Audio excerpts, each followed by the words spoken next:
Next നമ്മൾ പഠിക്കാൻ പോകുന്നത് മാൻ അതേപോലെ തന്നെ വാനിനെ കുറിച്ചാണ്.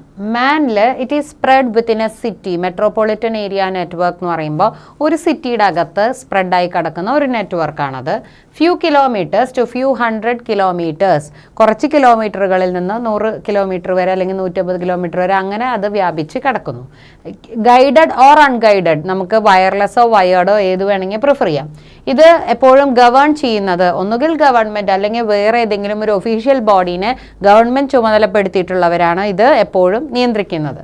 ഇനി എക്സാമ്പിൾ നെറ്റ്വർക്ക് ഓഫ് ബാങ്ക്സ് അല്ലെങ്കിൽ സ്കൂൾസ്, അതല്ലെങ്കിൽ ഓഫീസസ്, അങ്ങനെയുള്ള നെറ്റ്വർക്ക്സ് ആണ് വരുന്നത്.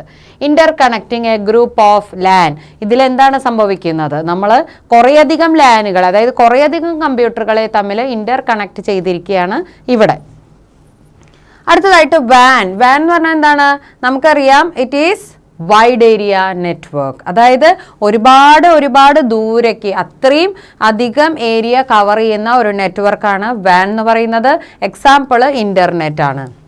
ഇനി ഇതിൻ്റെ അഡ്വാൻറ്റേജ് എന്താ? ഇൻ്റർനെറ്റ് എല്ലാവർക്കും അറിയാം, നമുക്ക് ഒരു സ്ഥലത്ത് ഇരുന്നു കൊണ്ട് എന്തൊക്കെ വേണോ, ഡോക്യുമെൻറ്റ്സ് ആയിട്ടും ഫോട്ടോസ് ആയിട്ടും മെസ്സേജസ് ആയിട്ടും എവിടെ വേണമെങ്കിൽ ഷെയർ ചെയ്യാൻ പറ്റുന്ന ഒരു രീതിയാണ് ഇൻ്റർനെറ്റിലൂടെ വരുന്നത്. ഇനി അഡ്വാൻറ്റേജസ് പറയാം. Share software and hardware resources, നമുക്ക് സോഫ്റ്റ്വെയറുകളോ ഹാർഡ്വെയർ റിസോഴ്സസ് ഒക്കെ ഷെയർ ചെയ്യാം. കണക്ട്സ് ലോങ് ഡിസ്റ്റൻസ്, ഒരുപാട് ദൂരത്തേക്ക് കണക്ട് ചെയ്യാൻ പറ്റുന്നു. Messages can be send to so many nodes quickly, വളരെ എളുപ്പത്തിൽ മെസ്സേജസ് അയക്കാൻ സാധിക്കുന്നു. ഡിസഡ്വാൻറ്റേജ് എന്താണ്? Need a good firewall, നല്ല രീതിയിലുള്ള പ്രൊട്ടക്ഷൻ കൊടുത്തിട്ടില്ലെങ്കിൽ അൺഓതറൈസ്ഡ് ആയിട്ടുള്ള ആക്സസ് പെട്ടെന്ന് ബാധിക്കാൻ സാധ്യതയുണ്ട്.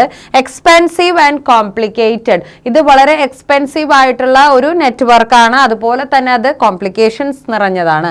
സെക്യൂരിറ്റി ത്രെറ്റ്, നമുക്ക് വൈറസോ അതുപോലെയുള്ള ഹാക്കിംഗ് സംഭവങ്ങളൊക്കെ ഇതിൽ പെട്ടെന്ന് വരാൻ സാധ്യതയുണ്ട്. അപ്പോൾ അതുകൊണ്ട് നമ്മൾ വളരെയധികം ശ്രദ്ധിക്കണം. അപ്പോൾ ഫെസിലിറ്റീസ് കൂടുമ്പോൾ അതനുസരിച്ച് അതിലുള്ള റിസ്ക്കും കൂടിക്കൂടി വരുന്നു.